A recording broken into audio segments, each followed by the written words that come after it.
नमस्कार विद्यार्थी मित्रांनो, आज आपण रोल ऑफ कॉस्ट अकाउंटंट या विषयाची माहिती बघणार आहोत. कॉस्ट अकाउंटंटची भूमिका किंवा कॉस्ट अकाउंटंटचा रोल किंवा कॉस्ट अकाउंटंट कशा पद्धतीची कामं करतो, काय काय करावं लागतं, कॉस्ट अकाउंटंट कशा पद्धतीने कॉस्टिंगचा रेकॉर्ड कीप करतो बघूयात आपण या ठिकाणी. आपला आज हा आपल्या फर्स्ट चॅप्टरमधला शेवटचा पॉईंट आहे. यानंतर आपला टॉपिक संपतोय. ठीक आहे, बघूयात आपण या ठिकाणी कॉस्ट अकाउंटंटचा रोल काय किंवा तो कशा पद्धतीने कामकाजाचं नियोजन करतो. It would appear that the cost accountant is specialist who analysis the cost recording and reporting problem of the business. म्हणजे कॉस्ट अकाउंटंट हा स्पेशली माणूस ठेवलेला असतो की जो काय करतो, कॉस्ट रेकॉर्डिंग करतो आणि रिपोर्टिंग करतो आणि बिझनेसचे प्रॉब्लेम सॉल्व्ह करण्यासाठी प्रयत्न करतो. ठीक आहे, म्हणजे हा त्याचा महत्त्वाचा रोल आहे आणि स्पेशल पर्सन म्हणून त्याची नेमणूक केली जाते, त्याने रेकॉर्डिंग करण्यासाठी आणि रिपोर्टिंग करण्यासाठी. त्यानंतर ही मे सर्व bye adding in setting selling prices. म्हणजे तो काय काय करतो, सेटिंग सेलिंग प्राइसेस म्हणजे विक्रीची किंमत ठरवणं किंवा विक्रीच्या किमतीचं सेटिंग करणं, त्याचं काम पाहतो. Analysing variances from plan performances. Analysing variances from plan performances म्हणजे तो काय करतो, ॲनालाइज करतो जे प्रोडक्ट आहेत, जे व्हरायटी ऑफ द प्रोडक्ट आहेत त्याचं ॲनालिसिस करून योग्य तो परफॉर्मन्स त्यांना देण्याचा तो प्लॅन करतो. Then providing information to all departments.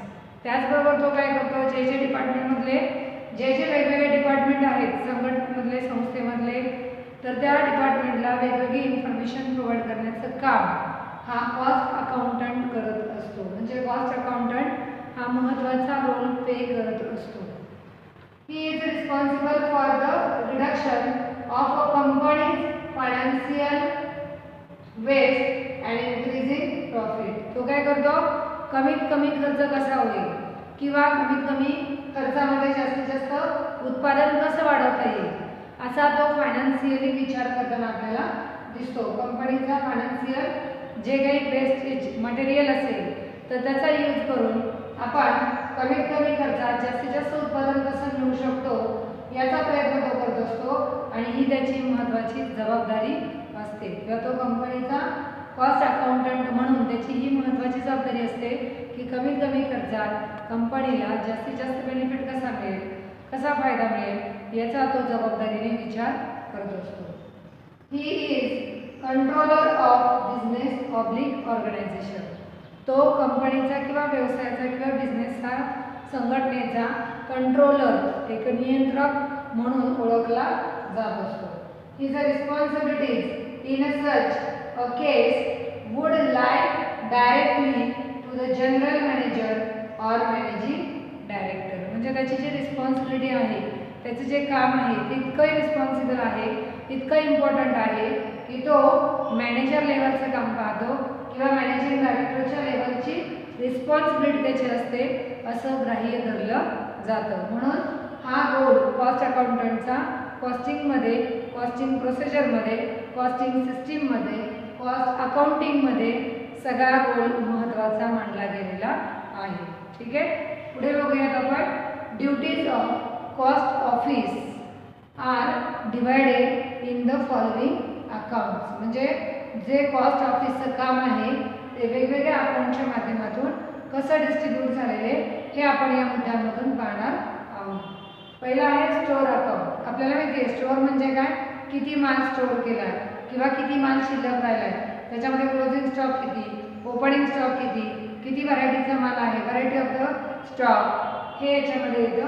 Including posting of material, receipt and store issues. बघा, पोस्टिंग ऑफ मटेरियल रिसिप्ट म्हणजे या ठिकाणी जितका माल आणलेला आहे त्याची नोंद, and store issues in store ledger म्हणजे त्या स्टोअरमध्ये किती माल आणलेला आहे, and maintaining a running inventory of material. व प्रोसेसमध्ये किती माल शिल्लक आहे किंवा प्रोसेसमध्ये किती माल त्याच्याकडे आहे, त्याच्यावरून तो स्टोअर्स ऑफ अकाउंट, हे स्टोअर ऑफ अकाउंट जे आहे ते सेशन काय पाहतं, मटेरियल किती शिल्लक आहे, किती कच्चा माल आहे, किती प्रोसेसमध्ये आहे आणि किती फायनल होण्याच्या तयारीत आहे आणि त्यातला रॉ मटेरियल किती शिल्लक राहिलेलं आहे हे स्टोअर अकाउंट फायनलाइज करतं किंवा ते असर्टनिंग करतं.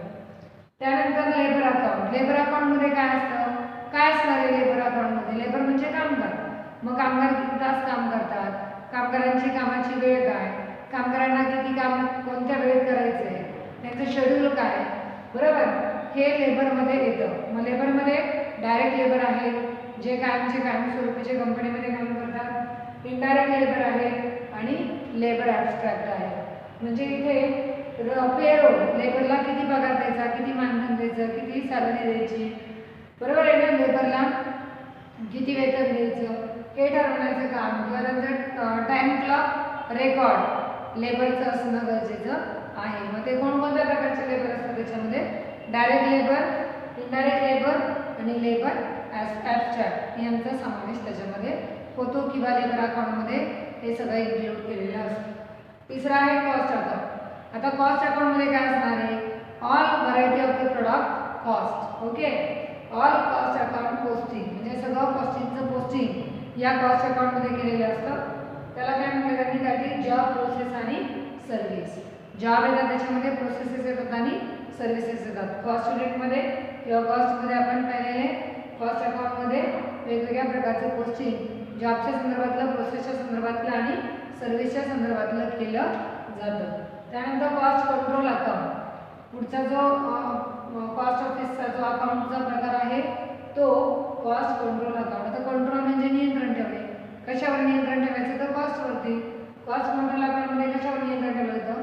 Production order, cost trends, inefficient production, operations to management for decision making. निर्णय घेण्यासाठी प्रोडक्शनची कॉस्ट काय आहे, कोणता ट्रेंड आहे, इनसफिशियंट प्रोडक्शन कोणतं आहे, प्रोडक्शनचं ऑपरेशन कशा पद्धतीने केलं जातं, प्रोडक्शनची प्रोसेस काय आहे, या सगळ्या गोष्टी डिसिजन घेण्यासाठी महत्त्वाच्या असतात. म्हणून कॉस्ट कंट्रोलमध्ये त्या इन्फॉर्मेशन इन्क्लूड केलेल्या असतात कॉस्ट कंट्रोल अकाउंटला. Special studies and investigation. आणि त्याचबरोबर हे अकाउंट काय करतं? वेगवेगळ्या महत्त्वाच्या गोष्टींचा, घटकांचा अभ्यास करतं आणि त्याचं इन्व्हेस्टिगेशन करण्याचं काम हे कॉस्ट कंट्रोल अकाउंट करताना आपल्याला दिसून येतं. असे एकूण 6 कंट्रोलर किंवा 6 अकाउंट या कॉस्ट ऑफिसमध्ये प्रिपेअर केले जातात आणि या अकाउंटच्या माध्यमातून कॉस्ट ऑफिस कॉस्ट कंट्रोलिंग आणि कॉस्ट अकाउंटिंगचं रेकॉर्ड कीप करण्याचं काम कॉस्ट अकाउंटंटच्या मार्फत करत असतो. म्हणून कॉस्ट अकाउंटंटचा रोल तुम्ही बघितला. कॉस्ट अकाउंटंटची ही ड्युटी आहे, कॉस्ट अकाउंटंटची रिस्पॉन्सिबिलिटी आणि त्याचं स्किल काय आहे. आता रिस्पॉन्सिबिलिटी म्हणजे काय, त्याची जबाबदाऱ्या कोणत्या, तो कोणकोणती कामं जबाबदारीने करतो. जसं की आपण एक घरामधले पर्सन आहोत आणि आपली ॲज अ फॅमिली पर्सन म्हणून काय रिस्पॉन्सिबिलिटी आहे, आपण कशा पद्धतीने घराला रिस्पेक्ट देतो. मी लहान असेल तर मोठ्याला रिस्पेक्ट देणं, घरामध्ये शुद्धता ठेवणं, स्वच्छता ठेवणं, कामं ऐकणं, ही एक लहान व्यक्तीची जबाबदारी आहे किंवा रिस्पॉन्सिबिलिटी आहे. आणि जो एखाद्या घरामधला मोठा पुरुष असेल त्याची जबाबदारी काय, घरातल्यांना सांभाळून घेणं, त्यांचं खाण्यापिण्याचं पाहणं, त्यांना वेळची वेळेला मदत करणं, आजारी असेल तर दवाखान्यात नेणं, ह्या सगळ्या गोष्टी घरातल्या पर्सनच्या लहान आणि मोठ्या स्वरूपातल्या जबाबदाऱ्या आपण बघितल्या. तर इथं कॉस्ट अकाउंटंटची रिस्पॉन्सिबिलिटी काय असणार आहे? ऑब्वियसली त्यांनी अकाउंटिंग चेक केलं पाहिजे, अकाउंटिंगमध्ये ऑडिट प्रिपेअर केलं पाहिजे, लेजर पोस्टिंग केलं पाहिजे, जर्नल एंट्री व्यवस्थित झाल्या का नाही ते तपासलं पाहिजे, त्यांनी लेजर ओपन केले पाहिजे, बॅलन्स शीट टॅली करण्याचा प्रयत्न केला पाहिजे. म्हणजे या ठिकाणी जनरली जर कॉस्ट अकाउंटंटच्या रिस्पॉन्सिबिलिटी विचारला, त्याचं स्किल विचारलं तर आपण कॉमनली त्याचं स्किल किंवा त्याची रिस्पॉन्सिबिलिटी या ठिकाणी सांगू शकतो. तरी देखील आपण पुस्तकामध्ये ज्या काही रिस्पॉन्सिबिलिटी आणि स्किल दिलेल्या आहेत त्या ठिकाणी आपण बघूया. Prepare monthly journal and accounting reports for submission to management. म्हणजे त्याला इथं काय करावं लागतं, वेगवेगळ्या प्रकारचे जर्नल्स प्रिपेअर करावे लागतात, वेगवेगळ्या प्रकारचे अकाउंट्स प्रिपेअर करावे लागतात आणि त्याचा रिपोर्ट किंवा त्याचं रिपोर्टिंग मॅनेजमेंटला द्यावं लागतं. ही महत्त्वाची जबाबदारी कॉस्ट अकाउंटंटला करावी लागते. Classify cost accuracy. Cost accuracy त्याला बघावी लागते. म्हणजे कॉस्टिंगच्या ज्या फिगर आहेत किंवा कॉस्ट ॲक्युरेसी, वस्तूच्या ज्या किमती आहेत त्या ॲक्युरेट दिल्यात का, त्या ॲक्युरेट असतील तर त्याची ॲक्युरेसी त्याला क्लासिफाय करावी लागते आणि त्याची माहिती सुद्धा त्याला पुढच्या मेन ऑफिस मेन मॅनेजमेंटला द्यावी लागते. तिसरा आहे establish standard cost and update them, म्हणजे त्याला स्टँडर्ड कॉस्ट इस्टॅब्लिश करावी लागते. स्टँडर्ड कॉस्ट ॲसर्टेन करावी लागते. ॲसर्टेन म्हणजे शोधणं. वस्तूची स्टँडर्ड कॉस्ट काय असू शकते? मार्केटमध्ये एका वस्तूची किंमत जर 10 रुपये असेल तर आपण त्या वस्तूची किंमत किती ठेवली पाहिजे, या सगळ्या गोष्टीचा त्याला विचार आढावा आणि मार्केटमधला विचार करावा लागतो आणि नंतरच तो त्या वस्तूची स्टँडर्ड कॉस्ट फायनली ॲसर्टेन करू शकतो आणि ती स्टँडर्ड कॉस्ट इस्टॅब्लिश करण्याची जबाबदारी कॉस्ट अकाउंटंटची असते. त्याचबरोबर तो काय करतो, त्या स्टँडर्ड कॉस्टला अपडेट करण्याचा प्रयत्न करत असतो. त्यानंतर maintain and review ledger and balance sheet. त्याला काय करावं लागतं, जे काही लेजर आहेत वेगवेगळ्या प्रकारचे लेजर जे प्रिपेअर करावे लागतात ऑन दी स्पॉट वेगवेगळ्या सिच्युएशननुसार, ते सगळे लेजर त्याला क्लोज करावे लागतात. त्याचं सगळं रिव्ह्यू पाहावा लागतो, ते मेंटेन करावे लागतात. Maintain and review of all ledgers and balance sheet. Balance शीटला सुद्धा त्याला मेंटेन करावं लागतं, टॅली करावं लागतं. Maintaining cost accounting system. त्याचबरोबर त्याला कॉस्ट शीट जे तयार करावं लागतं किंवा कॉस्टच्या वेगवेगळ्या सिस्टीम आहेत त्याला सुद्धा ते मेंटेन करावं लागतं. त्यानंतर रिकन्साइल्स फिनिश्ड गुड्स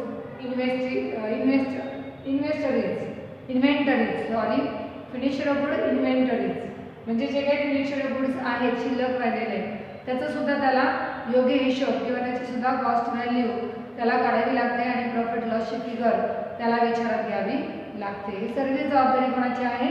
कॉस्ट अकाउंटंटची. सर्वात महत्त्वाचे आहे analysis audit. Analysis audit cost, म्हणजे त्याला शेवटी काय करावं लागतं, ॲनालिसिस करावं लागतं ऑडिट कॉस्टचं आणि प्रिपेअर रिपोर्ट्स. त्याच्यानुसार त्याला रिपोर्ट बनवावे लागतात आणि मॅनेजमेंटला ॲथॉरिटीला त्याला सर्व इन्फॉर्मेशन प्रोव्हाइड करावी लागते.